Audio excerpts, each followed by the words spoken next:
Episode के starting में हमें दिखाया जाता है सुबारू उसी शॉपकीपर के सामने होता है जहाँ पर शॉपकीपर कह रहा होता है कि क्या तुम्हें एप्पल चाहिए। तो सुबारू कहता है कि मेरे पास पैसे नहीं है। तो शॉपकीपर उसे भगा देता है। उसके बाद वो अपने पेज को चेक करता है जहाँ पे कोई भी घाव नहीं होता है। उसके बाद उसे साथ लड़की आ जाती है। उसके बाद वो एक गली से दौड़ते हुए जाने लगता है जहाँ पे उसे वही तीन लोग मिलते हैं जहाँ पे वो कहते हैं कि तुम्हारे पास जो भी कुछ है वो हमें दे दो। सुबारू कहता है कि क्या तुम मुझसे बदला लेने आए हो। वो लोग कहते हैं कि तुम क्या कह रहे हो। उसके बाद सुबारू बीच वाले को एक पंच देता है, दूसरे को किक कर देता है और तीसरे का हाथ मोड़ देता है। उसके बाद सुबारू उसके अंडे फोड़ देता है। फिर वो कहता है कि मेरे रास्ते में फिर से मत आना। उसके बाद सुबारू लूट हाउस के बाद जाके उसका दरवाजा बहुत जोर से ठोकने लगता है। उसके बाद वहाँ से एक बड़ा सा आदमी आता है और वो कहता है कि क्या तुम मेरा दरवाजा तोड़ना चाहते हो। और उस आदमी देखकर सुबारू को पिछला इंसिडेंट याद आता है। उसके बाद लूट हाउस में वो आदमी कहता है तुम मुझसे कोई भी बोरिंग बात मत करना। तो सुबारू उससे कहता है ये बहुत ज्यादा अजीब है पर क्या आप पहले मर चुके हैं। और ये बात सुनने के बाद वो आदमी सर पकड़ के हंसने लगता है और कहता है कि मैं माना कि मैं बूढ़ा हो चुका हूँ पर अभी मैं जिंदा हूँ। तो सुबारू कहता है क्या आपने सिल्वर बाल वाली लड़की को देखा है। तो वो आदमी कहता है कि नहीं। तो सुबारू अपने मन में कहता है कि क्या वो सपना था।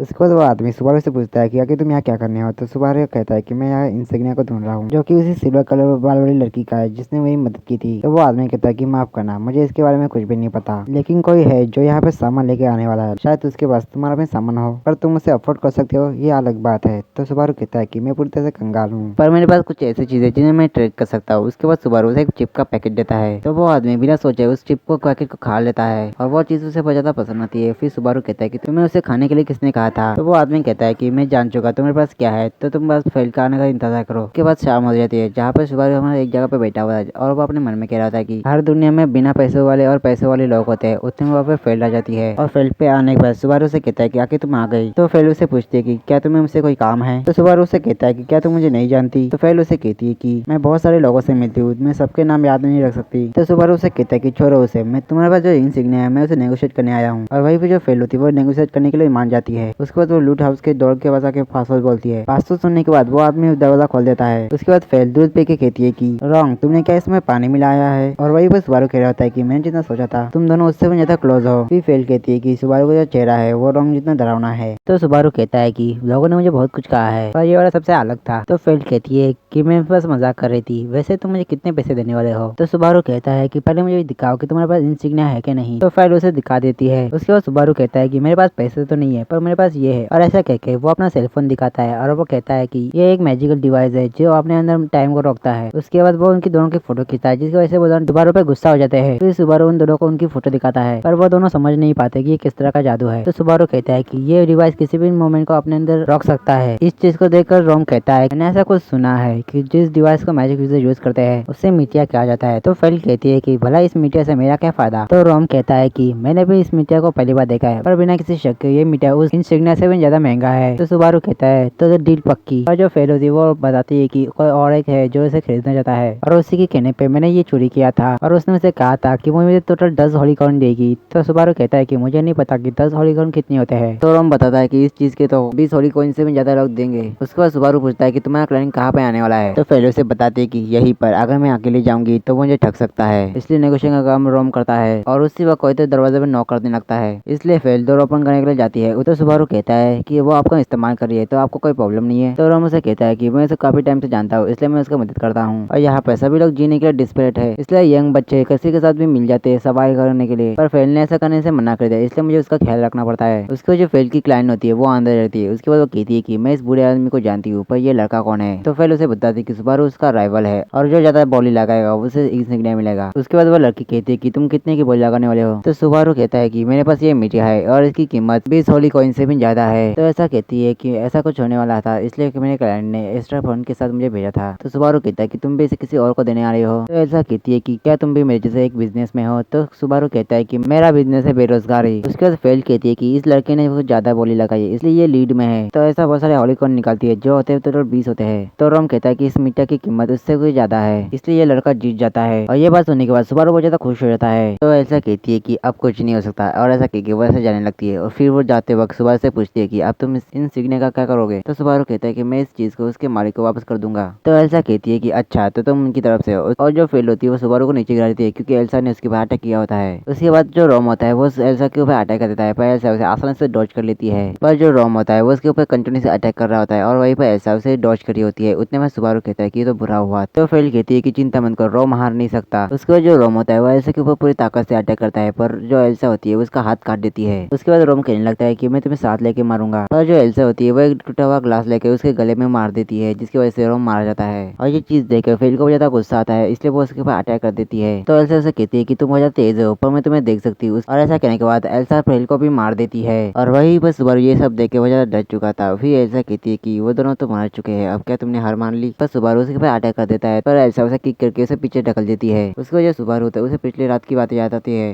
उसके बाद एल्सा कहती है कि तुम्हारे मरने का टाइम आ चुका है और तुम अब स्वर्ग में जाओगे। और ऐसा कहने के बाद वो सुबारू के ऊपर अटैक कर देती है, पर सुबारू उसे बहुत ज्यादा मुश्किल से डॉज कर पाता है और वो एल्सा को एक किक कर देता है। फिर एल्सा कहती है कि ये वाला मुझे सच में लगा। उसके बाद सुबारू नोटिस करता है कि उसके पेट से बहुत ज्यादा खून निकल रहा है, जिसकी वजह से वो नीचे गिर जाता है। उसके बाद जो एल्सा होती है वो सुबारू के पास आके बैठ जाती है और वो कहती है कि क्या तुम दुखी हो, क्या तुम मरना नहीं चाहते, तुम धीरे धीरे ठंडे हो रहे हो। और उसके बाद जो सुबारू होता है वो मर जाता है। उसके बाद वो उसी शॉप के पास आता है जहाँ पर वो बेहोश हो जाता है। और जब वो अपने आँख खोलता है तो उसके सामने वही शॉपकीपर होता है और वो कहता है कि पैसों की चिंता मत करो बच्चे, इसे तुम खा लो। और तभी सुबारू वो एप्पल लेने वाला था तभी उसे सातिला दिखती है। तो सुबारू सातिला के पीछे जाने लगता है और वो पीछे से आवाज आता है कि सातिला रुक जाओ। और सातिला जो होती है वो रुक जाती है और सुबारू उसके पास आने के बाद उसे कहता है कि मुझे माफ कर देना, मैं बस अपने बारे में सोच रहा था, पर मैं ये देख के बहुत खुश हूँ कि तुम ठीक हो सातिला। तो सातिला कहती है कि मुझे तुम इस विच के नाम से क्यों बुला रहे हो और तुम कौन हो और मुझे उस विच के नाम से मत बुलाओ। और वही पर सुबारू ये सुनकर बहुत ज्यादा शौक हो जाता है। और इसी के साथ ये वाला एपिसोड ये एंड हो जाता है। तो मिलता है इसके नेक्स्ट एपिसोड में, तब तक के लिए आप सभी को सायोनारा।